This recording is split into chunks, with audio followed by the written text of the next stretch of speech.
Hello friends, আসসালামু আলাইকুম। আশা করি আপনারা সবাই ভালো আছেন। আজকে আপনাদের জন্য আরেকটা নতুন ব্লগ নিয়ে আসলাম।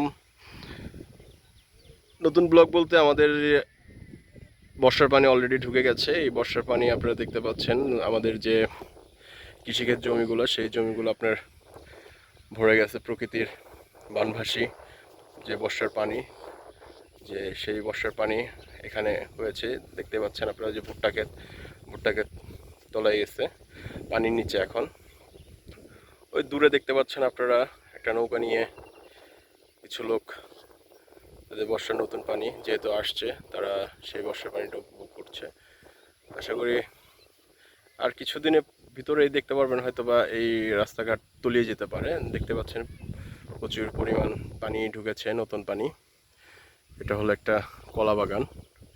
এই কলা বাগানের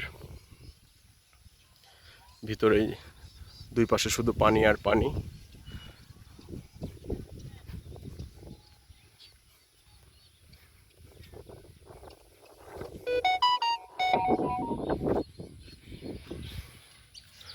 বর্ষার পানির কারণে যে ছাগলগুলো, যে গৃহপালিত পশু ছাগল গরু, এদের থাকা খুব কষ্ট। যাই হোক, আর কিছুদিন পরে যেহেতু পানি হবে, কিছুদিন বলতে পানি অলরেডি ঢুকে গেছে আর কি। আপনারা দোয়া করবেন যাতে খুব একটা বেশি পানি না হয় এই এলাকাতে, কারণ বেশি পানি হলে মানুষজনের থাকার অসুবিধা হয়ে যায়, ঘরে পানি ঢুকে যায়, ওখানে পানি উঠে যায়।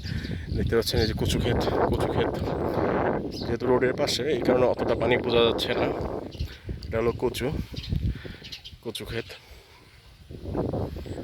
মোটামুটি নতুন পানি। এটা হলো গ্যান্ডারি ক্ষেত, আখ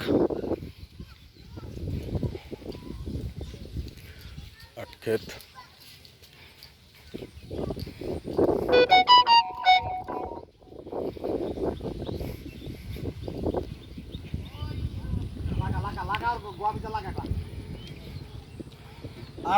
ভালো আছেন না? কেমন আছো ভাই? এই তো ভাই, কত যাইতেছো? এই যে এখানে আসলাম একটু। ওই যে আজিজ বিয়ে করছে, বিয়ের পর আর দেখা হয় নাই।